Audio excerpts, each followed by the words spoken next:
ప్రియ దేవుని బిడ్డలారా, ప్రభు అయిన యేసుక్రీస్తు నామములో మీకందరికీ శుభములు, వందనాలు తెలియజేస్తూ ఉన్నాను.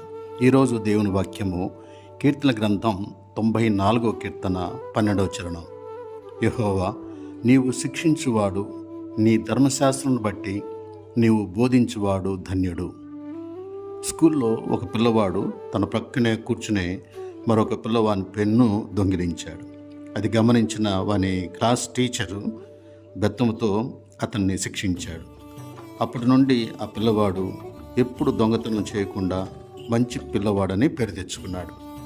బెత్తమును గద్దింపును జ్ఞానము కలుగచేయును అని తెలియచేస్తూ సామెతల గ్రంథకర్త ఇలా అన్నాడు: నీ కుమారుని శిక్షించినడలా అతడు నిన్ను సంతోషపరచును, నీ మనసుకు ఆనందము కలుగచేయును. అంటే శిక్షాదండము చాలా ఉపయోగకరమైనదని మనము గ్రహిస్తూ ఉన్నాం. దేవుడు కూడా శిక్షిస్తాడని, ఆయన శిక్షించిన నరుడు ధన్యుడని కీర్తనకారుడు సెలవిచ్చాడు. అయితే దేవుడు ఎలాంటి శిక్షాదండం ఉపయోగిస్తాడు అని ప్రశ్నించుకుంటే దానికి సమాధానము ఈ వచనంలోనే ఉన్నది. అదేమిటంటే ఆయన బోధే. ఆయన తన బోధ ద్వారా మనల్ని మంచి మార్గంలోనికి తెస్తాడు. యేసు ఏ బెత్తము ఉపయోగించలేదు, కానీ ఆయన బోధ ద్వారా సుంకరి జక్కయ్యను మార్చివేశాడు.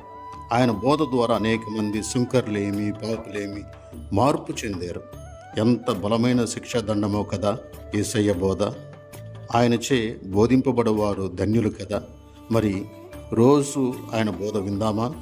పరిశుద్ధుడా తండ్రి, మీ ధర్మశాస్త్రం బట్టి మాకు బోధించుము, దానిని బట్టి మేము క్రమపరచబడినట్లు మాకు సహాయం చేయమని యేసుక్రీస్తు నామమున అడిగి వేడుకొనుచున్నాము తండ్రి. ఆమేన్.